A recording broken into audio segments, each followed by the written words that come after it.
이거 왜 이러는 걸까요? 정말요. 이 하루가 멀다 하고 10대들의 집단 폭행 사건 얘기가 끊이지 않고 드러나고 있습니다. 홍순빈 아나운서. 네, 부산과 강릉에 이어서 이제 충남 아산에서도 한 여중생이 집단 폭행을 당한 사실이 뒤늦게 알려졌습니다. 네. 그 당시 그 폭행 상황이 얼마나 심각했는지 일단 사진을 통해서 한번 확인해 보겠습니다. 네. 예. 네, 말씀하시죠. 네, 그 사진을 보면요. 일단 네. 그 피해 상황이 굉장히 큰데 허벅지 뒤쪽입니다. 이 부분이요. 네. 여기 굉장히 크게 시뻘건 피멍이 들어 있고요. 네. 또 다른 한편에는 담뱃불을 사용한 가혹행위로 화상을 입은 상처가 여러 군데 있습니다. 네. 그러니까 이 피해를 당한 학생은요. 지난 5월 14일입니다. 충남 아산의 한 여관에서 무려 1시간 20분 동안 감금되어서 평소 알고 지내던 언니들에게 이렇게 무차별 폭행을 당한 겁니다. 근데요, 지금, 저희가 너무 흉측하고 끔찍해서 저 지금 피해를 당한, 폭력을 당한 부분을 뿌옇게 처리했는데도, 저 상태인데도 부상 정도가 얼마나 심각한지를 알 수 있을 정도로 피멍이 정말 참혹하게 들었습니다. 홍수민 아나운서. 그렇습니다. 이렇게 지금 동그라미 쳐진 자국 보이시죠? 네. 이게 바로 담뱃불을 사용을 해서 이 학생에게 폭행을 가한 장면입니다. 네. 그리고 이 장면은요, 지금 굉장히 피멍투성인데 네. 이 가해 학생들이 일단 여관에 가면 옷장 열어보면 그 옷걸이 거는 봉 있잖아요. 네. 이게 참 빼기도 쉽지가 않은데 여학생들이 이거를 빼서 무차별 폭행을 한 겁니다. 네. 그렇게 해서 여중생을 네. 100대 넘게 마구 때리고 얼굴과 배를 걷어차기도 했다고 합니다. 게다가 네. 떨어진 음식을 핥아 먹으라고 강요까지 했다고 하네요. 진짜 왜 이럴까요? 이게 여러분 물론 정말 일부 이런 정말 말이 안 나옵니다. 이런 일부 못된 학생들, 정말 일부의 소행이라고 생각합니다만 대다수의 우리 학생들은 이러지 않을 거라 생각합니다만 이게 학생이 할 수 있는 행동이라고는 도저히 이해가 되지가 않습니다. 염 의원님. 네. 모텔에 가둬놓고 감금해놓고 100대 가까이 폭행을 한 것도 정말 어처구니가 없는데 뭐라고요? 지금 바닥에 떨어진 음식도 핥아먹게 한다. 이게 사람으로서 이렇게 할 수 있는 행동입니까, 이게? 말이 안 되죠. 최근에 이 청소년 중에 여학생들이 저지르는 집단 폭행의 일반적인 패턴입니다. 그 일반적인 패턴이라고요? 네. 그래서 보통은 1시간 이상을 끌고 다니면서 악랄하게 폭행을 하는 거죠. 근데 이게 폭행이 그냥 때리는 수준이나 겁주는 수준이 아니고 중상에 이를 수 있는 정도의 아까 담뱃불로 지진다던가 아니면은 뜨거운 기름을 분다던가 그다음에 머리가 영구적으로 탈모가 발생할 수 있도록 머리를 찍어버린다든가 돌로 이런 사건들이 많았습니다. 근데 문제는 뭐냐면 우리 사회가 그 소년법이라는 어떤 테두리가 있다 보니까 특히 청소년들이 범죄를 저질렀을 때 법무부나 보호관찰소나 경찰에서 이 학생들의 신상을 잘못 공개하게 되면 그 가해자에 대한 신상 공개 문제로 소송을 당하거나 징계를 당하는 경우가 있습니다. 그러다 보니까 사건 내용이 잘 안 알려진 거죠. 최근에 이제 부산에서 터진 사건 이후에 갑자기 이런 사건이 많아진 것 같이 여기저기서 터지고 있는데 사실 이런 사건이 매달 몇 건씩 계속 일어나고 있었거든요. 근데 이런 부분에 대해서 소년법에 의하면 아이들은 무조건 보호해야 된다 이런 부분이 있다 보니까 여기서 가장 죽어나가는 거는 죄송한 얘기인데 피해자라는 얘기입니다. 억울하잖아요. 억울한데도 처벌도 약하고 선도주의로 하다 보니까 이런 상황들이 문제가 되는 것 같고요. 또 하나는 뭐냐면 이 소년법의 테두리 안에 있는 18세 밑에 있는 아이들이 강력범죄를 저질렀을 때 처벌이 약하다는 걸 너무 잘 알고 있습니다. 그렇기 때문에 강력한 성인이 했을 경우에는 징역 10년 이상의 중형이 나오는 범행인데도 불구하고 우리는 거기에 해당되지 않기 때문에 이 정도는 해도 된다 이런 생각을 하는 친구들도 실제 있다는 얘기죠. 그러니까 그들이 뭘 하냐면 여학생들 문화 내에서는 폭력을 갖다가 세렝게티 초원에서 사자가 초식동물한테 공격하는 방식이다 이렇게까지 표현하는 애들도 있다는 얘기죠. 근데요. 지금요. 홍순빈 아나운서 지금 이 어른들인 저희들도 상상하기조차 이 어려운 그런 방식으로 무자비하게 폭행을 가했는데 대체 그 이유나 좀 알고 싶어요. 대체 이런 무자비한 폭행하는 이유가 뭡니까? 그러니까 5월 14일입니다. 이날 있었던 일이고 이 전날도 네. 가혹행위가 또 있었습니다. 아하. 이때는 이 피해자 학생과 피해자 학생의 친구가 있었는데 네. 이 가혹행위를 못 견디고 친구가 이 모텔로부터 도망을 칩니다. 아하. 그런데 네. 이 가해자들이 하는 소리가 친구가 모텔에서 탈출했는데 그 사실 알면서도 왜 우리한테 얘기 안 했느냐며 다음날 다시 모텔로 데려가서 폭행을 시킨 겁니다. 네. 특히 굉장히 폭행이 좀 잔인하다고 느껴진 거는 네. 이 피해 학생의 아버지의 얘기를 들어보니까 발하고 주먹으로 차서 멍들고 입술이 터진 상태입니다. 세상에. 입술 터졌을 때 물 한 잔 하기도 힘들잖아요. 따가워서. 네. 그런데 그 상태의 입으로 이 바닥에 떨어진 음식을 개처럼 핥아먹게 했다는 거죠. 그건 지금, 너무나 잔인해서 저도 네. 참 많이 안타깝습니다. 지금 피해 학생의 아버지의 이제 진술 주장이긴 합니다만 발과 주먹으로 무차별 폭행을 해서 입술이 터졌대요. 이거는 뭐 쓰라린 정도가 아니라 통증이 어마어마합니다. 그런데 그런 학생에게 그런 상태 피해자한테 방바닥에 음식물을 일부러 흘려놨답니다. 그리고 동물처럼 그걸 핥아먹게 했다. 정말 이게 사람으로서 할 짓인지 묻고 싶은데 그런데 지금 박 변호사님 네.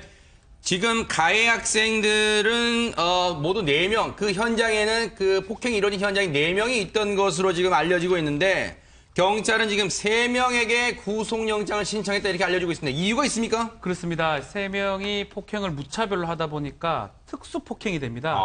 담뱃불로 폭행을 했다고 해서 특수 상해 내지 특수 폭행이 되고 네. 또 어떤 성매매라든지 이런 걸 강요한 측면이 있습니다. 네. 청소년 성보에 관한 법률 위반 이걸로 경찰이 검찰을 통해서 영장을 청구를 했는데 네. 한 명만 발부가 됐습니다. 나머지는 기각이 됐고요. 아하. 또 나머지 4명 중에 한 명은 아마 그 자리에 있었는 걸로 보입니다. 네. 특히 주된 어떤 행동을 했던 그 한 명만 영장이 발부되고 네. 나머지가 기각이 됐는데 이게 소년법의 특징이 있기 때문에 그렇습니다. 19세 미만자한테 적용되는 소년법에는 네. 특별한 사정이 없는 한은 소년들에게는 청소년한테는 구속 수사를 할 수 없도록 돼 있습니다. 네. 그러니까 특별한 사정을 우리 판사라든지 검사가 못 받는 게 아닌가, 특별한 사정이 없다고 판단을 하고 아마 한 명만 주된 어떤 행위를 했던 한 명만 구속한 것으로 보입니다. 지금 이제 뭐 저희가 계속해서 이 사건 다루면서 여러 차례 얘기합니다만 형사 미성년자, 즉 형사 처벌할 수 있는 나이, 청소년들의 나이 얘기를 지금 계속합니다만 이 정도 이런 행동을 하는 사람들이 학생입니까? 물론 무조건 처벌하라, 처벌만이 능사란 얘기는 하는 게 아닙니다만 과연 언제까지 관대하게 그리고 우리 사회가 지금 교정 능력을 상실한 지금 이 마당에 언제까지 청소년들의 범죄를 관대하게 봐줘야 할 겁니까? 그 부분도 반드시 짚어야 될 때 잠시 더 짚어보고요. 그 다음에 홍수민 아나운서, 지금 이 피해 여학생은 네. 모텔 등에 감금돼서 100대 가까이 폭력을 당하면서 네. 정말 내가 이러다 죽을 수도 있겠구나 하는 그런 공포감에 휩싸였을 거 아니에요. 네. 근데 이 사건이 어떻게 알려지게 됐습니까? 그러니까 이제 이 모텔 안에서 이 가해자 학생들이 200만 원을 벌어오라고 합니다. 그런데 여중생이 어떻게 200만 원을 벌겠습니까? 그러니까요. 이 가해자 학생들이 성매매를 해서 200만 원을 벌어오라고 합니다. 그런데 이때 정말 이 폭력을 견디지 못한 이 피해자 학생이 네. 알겠다, 200만 원 벌어와서 주겠다. 네. 이렇게 얘기를 해놓고 네. 응하는 척하면서 탈출을 해서 아하. 부모한테 알리고 경찰에 신고를 한 거죠. 그나마 그 끔찍하게 악몽 같은 상황에서도 순간 기지를 발휘해서 그나마 부모님께 알려서 이 사건이 끔찍한 사건이 알려지게 됐는데 그런데요, 앞서 박지훈 변호사님 설명처럼 이 현장에 있던 4명 중에 3명이 폭행에 가담했고 그중에 1명만 지금 구속이 됐습니다. 그럼 나머지 2명은 지금 불구속이잖아요. 그런데 최명기 원장님, 가해자들이 풀려나다 보니까 피해 학생이 길거리에서 이 사람을 마주쳤대요. 얼마나 끔찍했겠어요. 사실 끔찍한 정도가 아니라 또 다른 범죄에 또 피해자가 될 가능성이 있는 겁니다. 이른바 보복 폭행. 네. 그러고 나서 지금은 이제 SNS를 많이 활용하기 때문에 네. 만약에 폭행을 했던 주범의 어떤 행동을 하던 아이가 하나 구속이 됐다고 하더라도요. 네. 나머지 두 애가 다른 행동을 하는 아이를 갖다 규합하게 되고요. 아. 걔네들 사회에서 지금 뭐 나는 아직 입건된 게 아니니까 나는 초범이야라고 생각해도 누군가가 또 자기의 입장에서는 내 집단 안에서는 보복을 하는 게 본인들의 입장에서 의리를 보여주는 거거든요. 네. 마치 의리를 과시하려는 아이가 나오게 되면은 지금 네. 피해자는 또 피해를 당할 수 있는 가능성이 있고 네. 그 피해는 더욱더 커다란 피해를 네. 갖다 단번에 보복을 당할 수 있는 거예요. 네. 저 보세요. 조금 전에 그 피해 여중생 아버지 얘기 좀 보여주세요. 염 의원님, 네. 저 피해 여중생 아버지의 절규 좀 들어보세요. 다른 피해자가 더 없어야 되는데 그 때린 애들이 버젓이 시내를 활보고 다닙니다. 그렇다면 피해자는 어떻게 생활해야 됩니까? 어디에 숨어 있어야 됩니까? 사건 이후 가족 모두가 보복을 당할까 봐 불안에 떨고 있답니다. 딸은 이 일 이후로 학교에 지금 넉 달 넘게 가지도 못하고 큰 정신적 피해를 호소하고 있답니다. 이게 참 잘못된 부분인 게, 그러니까 성인 폭력 범죄는 접근 금지 명령이나 네. 또는 보복을 하는 경우에 검사나 경찰관이 당신 보복하면 큰 처벌받을 수 있다 이렇게 얘기를 하거든요.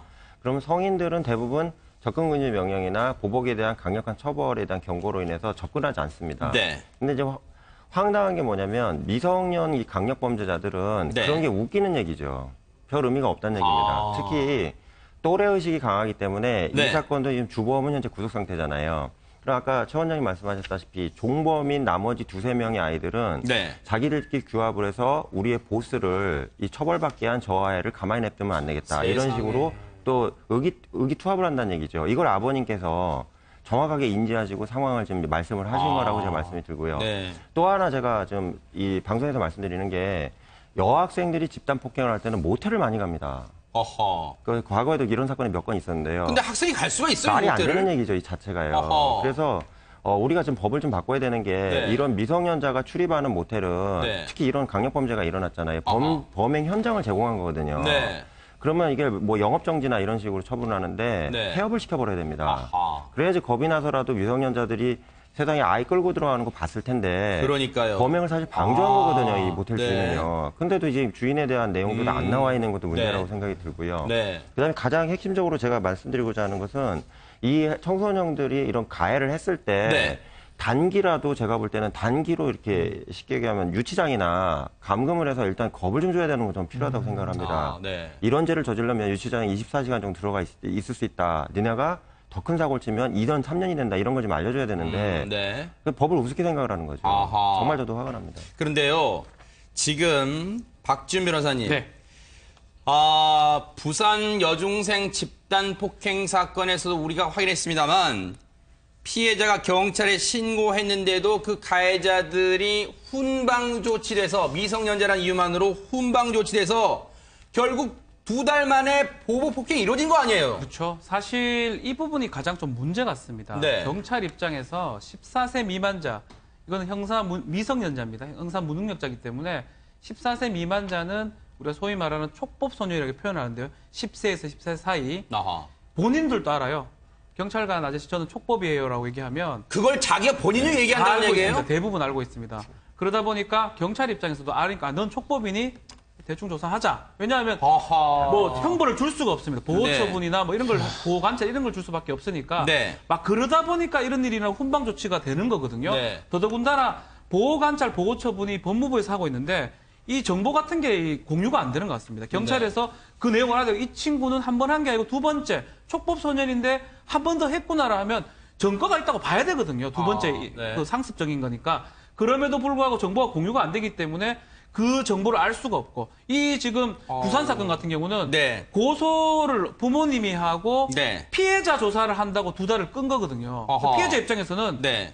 또 가해 학생들이 보복할까 봐 두려운 거예요. 그러다 그러겠죠. 보니까 조사받으러 못 가는 거거든요. 아이고. 그렇게 좀 적극적으로 경찰이 가해 학생들을 바로 불러가지고 네. 조사를 했었으면 이런 보복 범죄는 그러니까요. 없었지 않을까 하는 네. 그런 측면도 상당히 아쉬운 부분입니다. 그러니까 그런 생각도 해봐요. 그런데 홍순빈 아나운서. 네. 부산 여중생 집단 폭행 사건 얘기 나온 김에 네. 앞서 제가 말씀드렸습니다마는 당시에 이 가해 학생들이 피해 여학생을 무려 수백 미터를 끌고 가는 그런 장면을 주변 사람들 목격했는데도 신고가 안 됐다. 이게 진짜입니까? 그렇습니다. 확인을 해보니까 이제 CCTV에 당시 이 가해자들이 피해 학생을 끌고 가는 장면이 포착이 됐습니다. 세상에네. 그런데 생각보다 이때가 대낮이었고 낮이 굉장히 밝았습니다. 그래요? 주변에 어른들도 있었고요. 아이고. 수군거리는 사람들도 있었지만 신고는 안 했고요. 네. 그리고 주변에 사람들이는 보고 이제 잠시 딸이 주변에 사람이 있으니까 나를 좀 구해줄 수 있겠다. 그랬을 거 아니에요. 잠시 안도를 했는데 세상에, 네. 결국 도움의 손길은 없었다고 합니다. 아이고, 그러니까 네. 이제 보면서 너희들 뭐 하는 거냐 좀 다그치는 분들은 있었지만 네. 이게 나서서 이 딸을 구해주는 사람은 없었다는 거죠. 아이고. 아니, 그러면 주변에 순찰차도 그 당시에 지나갔다는데 그 순찰차는 아무런 조치를 못했을까요? CCTV 확인한 결과 그 영상에 순찰차 한 대가 쓱 지나갑니다. 네. 그런데 이 순찰차는 그냥 지나쳐버리고 말아요. 아하. 근데 경찰의 입장에서는 사실 이 순찰차도 다른 사건 현장에 가는 길이어서 급하게 가는 길이어서 네. 미처 이 여학생들을 발견을 하고 말리지는 못했다고 하는 거예요. 순찰차가 그 주변을 지나갔습니다만 그 가해 학생들을 볼 수는 없는 시각에 지나갔다. 지금의 경찰 측의 입장입니다. 네. 그런데 부산 여중생 집단 폭행 사건 보니까 주변에서 친구들이 말리니까요. 너도 똑같이 해줄까라면서 폭행에 가담을 시켰답니다.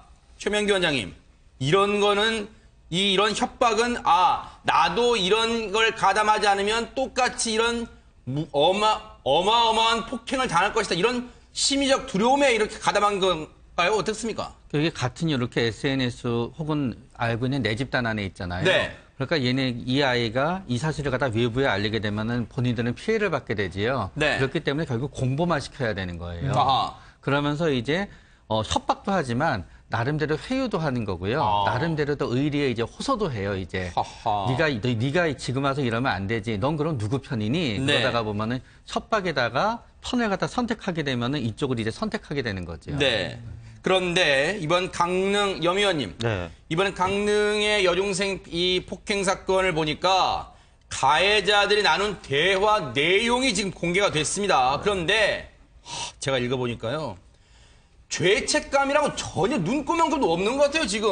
네, 그러니까 10대 강력범죄의 문제점은 반성이 없어요. 아이고. 근데 우리나라의 그 교육학자나 네. 소년 범죄 전문가들은 개선 교화를 통해서 정상적인 사회인으로 만들어야 된다 이렇게 얘기는 합니다. 네. 저도 거기엔 공감을 합니다. 아하. 근데 문제는 전 세계적인 추세가 소년범의 그 형사 불처벌 연령을 낮추는 방향으로 가고 있다는 이 상황을 잘 이해를 해봐야 된다는 얘기죠. 우리나라는 지금 14세로 돼 있습니다. 네. 근데 캐나다나 이스라엘은 12세로 낮춘 상태고요. 아하, 네. 그다음에 그 호주, 스위스, 영국 우리가 아는 선진국으로 돼 있잖아요.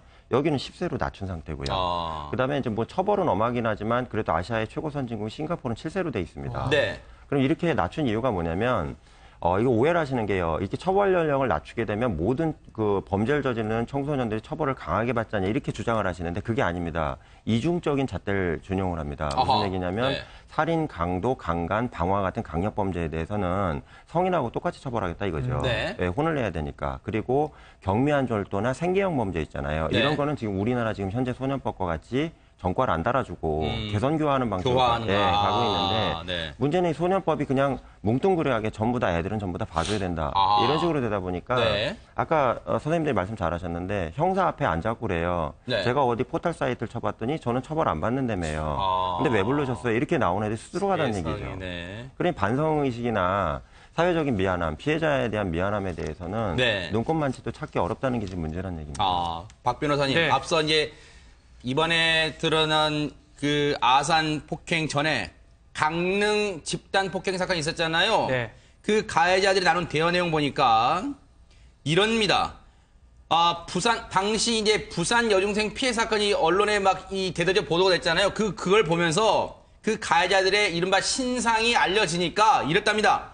피해자 언니가 글 올리면 제대로 X하는 거야. 우리 신상 다 퍼뜨릴 텐데 우리도 그거 고소하면 됨. 그랬더니 가해자 2가 그럼 뭐해. 전 지역에 다 퍼질 텐데 그랬더니 가해자 1이 상관없어. 어차피 다 흘러가. 나중에 다 묻혀. 뭐예요 이게. 이게 다 추억이 된다는 얘기예요? 그러니까 이 학생들이, 아이들이, 청소년들이 사실은 범죄에 대한 심각성이 전혀 없는 것 같습니다. 네. 오히려 또 저 SNS에는 그런 내용도 나옵니다.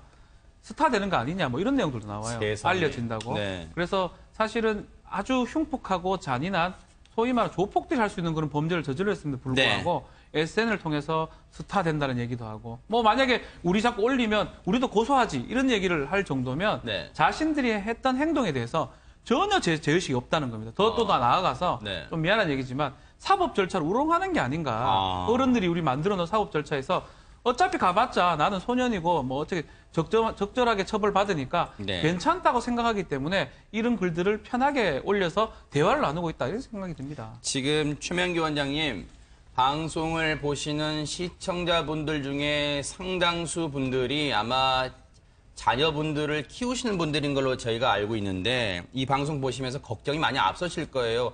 혹시라도 우리 아이가 학교에서 이런 일을 당하지 않을까 많이 걱정하실 텐데 그래서 그럴까요? 박상기 법무부 장관이 이제서야 사실 이제서란 말은 좀 붙이고 싶어요. 뭐 이런 청소년들에 의한 집단 폭행 사건이 어제 오늘 일은 아닙니다. 그런데 이제서야 법무부가 형사 미성년자 연령을 낮춰야 한다는 얘기가 나올 수 있어 법률 개정을 논의해 볼 수 있을까? 무슨 이렇게 뜨뜻미지근한 발언을 합니까? 논의한다면 논의하는 거고 안 하면 안 하는 거지. 법률 개정을 논의해 볼 수 있을 것이다.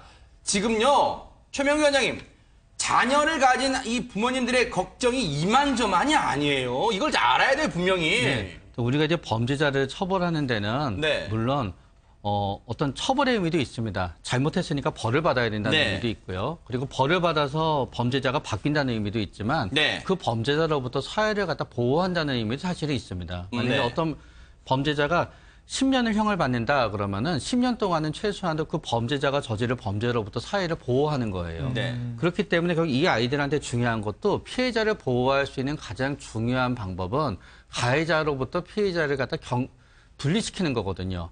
그러기 위해서는 결국은 지금은 어떤 입장이 그러기 위해서는 결국 가해자에 해당되는 아이들이 네. 형을 갖다 받아야지 피해자가 안전하게 되는 거고요. 네. 지금은 우리가 자꾸 SNS 얘기를 하고 있지만 이 피해자가 대한민국 어디에 가도 자유롭지가 않아요. 그러네요. 왜냐하면은 SNS로 얘가 이제 전학을 갔어요. 네. 그러면 거기에서 SNS로 해요. 네. 그러면 누구 전화 갔대, 걔 언제 어디 살았대, 누구니 그러잖아요. 네. 그럼 비슷하게 공격적인 성향이 있는 아이들끼리는 전부 다 한 4-5다리만 건너면 알아요. 세상에, 걔 누군데 걔 이래가지고 걔 이래서 갔대. 그럼 소문이 퍼지게 되면 그쪽에서 그럼 우리가 손봐줄까? 이런 식으로 일이 전개될 수가 있거든요. 네.